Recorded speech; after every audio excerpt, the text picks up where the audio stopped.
5 concepts that are helping young Kenyans to become homeowners. At this start of the year, one of the main goals for many young people is to own a home. And with inflation, many people are worried about how they can make the home ownership journey easier. So in this video, we discuss 5 concepts that are helping young Kenyans to become homeowners. And one of the first ones is the use of precast technology. So if you are to build a stone house, one of the major costs that comes with it is walling. So this is the point where after you have laid the foundation, you have to build the wall, and if it's a stone house, you also have to incur extra cost with plastering, which increases the time, also increases material wastage, and also increases now the overall cost because you have to pay laborers for a longer period of time, etc. With precast technology, you build the foundation as a normal house, but then when it comes to walling, you buy slabs that have been manufactured elsewhere from a factory. You will get a huge slab, which then becomes a lot easier because a whole house you may find being built within a week.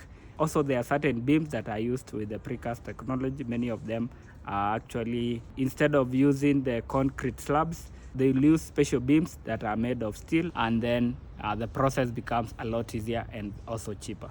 Number 2 is the concept of tiny living. So tiny living either is where you get a container or you build a temporary structure, a mabati house, but then with technology it's possible to build something very nice, even if it's built either through a container or with the mabati structures.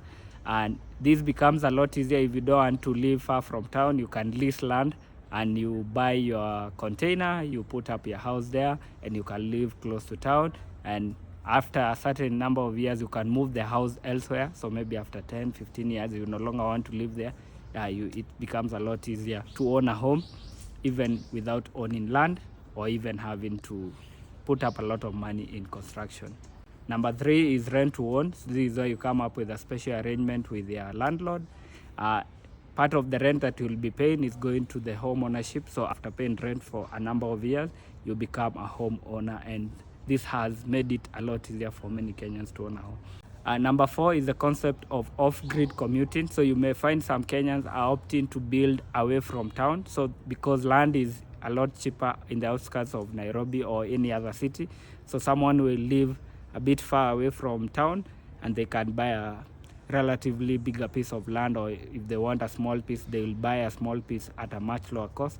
They will put up a house, and then this is the house they will be using when they are far away from the city because of the working from home concept. Some people are working from the city 3 days a week, so they will then rent a smaller house, which then they use for the 3 days that they need to be in the city, either for work or for business. So number 5 is mortgages. So many Kenyans may not afford to save 3 or 5 million shillings to buy their first homes, and the government has come up with partnership with banks and circles, which then allows Kenyans to access loans at single-digit interest rates. So if you get a house where you are paying 8% interest, it's a lot easier for young Kenyans to own homes because they can take the mortgage, and the cost will be a lot easier than taking a loan, which maybe will be at a higher interest, and the mortgage also allows you to pay for a longer period of time, easing the financial burden.